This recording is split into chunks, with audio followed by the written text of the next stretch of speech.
भाजपा के लोग हमें बोल सकते हैं क्या ये आदमी भाजपा का है? इस तरह को नहीं बैठाई, निकाल बाहर कर दूंगा मैं इसको। निकाल बाहर कर देंगे तो आवाज नहीं हो जाएगा, बता रहा हूं मैं। निकाल बाहर कर देंगे। अरे उधर से आवाज नहीं आनी चाहिए। हाँ, निकाल बाहर कर देंगे भाजपा के। हाँ, मैं अगले सवाल पे आता हूं अखिलेश जी।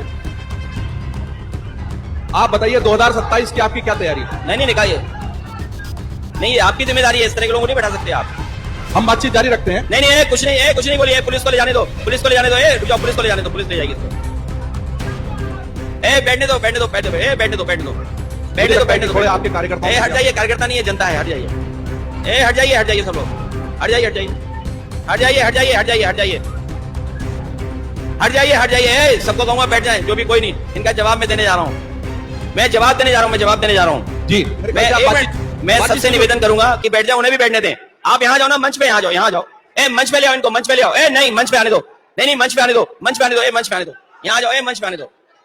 मेरी निवेदन है कि आप मंच पे बातचीत जारी रखते हैं। नहीं मंच पे स्थिति ठीक हो जाएगी, अपन तो बातचीत जारी। कुर्सी डाल दो इनको। मेरा आपसे निवेदन है कि अपन बातचीत जारी रखते हैं। मंच की गरिमा है, एक कुर्सी लाके मंच वहां पे स्थिति ठीक हो जाएगी। अपन मंच पे बातचीत जारी रखते हैं। मंच पे बुला लो। बैठाइए मत, मंच पे ले आओ। आप ये बताइए। नहीं हम बोलते हैं ना, हम पूछेंगे ना उनसे। एक मिनट आगे ऊपर आ जाओ, मंच पे आ जाओ। छोड़ दीजिए, मंच पे आ जाओ। आप मेरी बात सुनिए। आप मंच बताइए। पे बैठा दो। पुलिस सुनिए, कोई बात नहीं, मंच पे बैठा दो, कोई बात नहीं। सुनिए। नहीं मंच पे बैठा दो, सेफ रहेंगे ना, मंच पे बैठा दो। लोकसभा के चुनावों में आपको 37 सीटें मिल गई संविधान बदलने की बात करते हुए। अरे मंच पे बैठा दो ना उन्हें।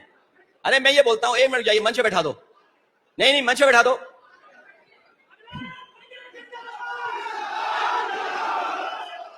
मेरे ख्याल से हम बातचीत जारी रखते हैं। थोड़ा आप लोग शांत हो जाइए प्लीज। अरे भैया इधर मत आइए, प्लीज बैठ जाइए, सब बैठ जाइए। चलिए अखिलेश जी, बात चालू करते हैं। सब सामान्य नहीं जो आप बात चालू रखिए। नहीं जो बात, अरे भैया अगर बातचीत होगी ना तो ज्यादा लोग सुनेंगे, आपके शोर को कोई नहीं सुन रहा है। प्लीज बैठ जाइए, ऊपर भी बैठ जाइए। आप हो गया, बैठ जाइए प्लीज, बैठ जाइए।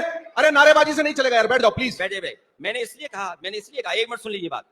मैंने इसलिए कहा, अब आप ये बताइए मुझे, ये पार्टी का डिसीजन है, हमें क्या लेना। जब मैंने ये कह दिया कि कोई भी किसी पर टिप्पणी नहीं करेगा, इतिहास है वो इतिहास रहने दो, इतिहास में अच्छी चीजें भी है, बुरी चीज भी है, तो आप किसी की भावना को ठेस नहीं पहुंचा सकते। जब पार्टी ने कह दिया, आपके लोग हमें क्या नहीं कहते? आपने कहा कि हम गोली मार देंगे, बताओ क्या गोली मार दोगे क्या? और हम उनमें से हैं जो घबराने वाले नहीं हैं। आपने बीजेपी ने क्यों कहवाया कि गोली मार देंगे?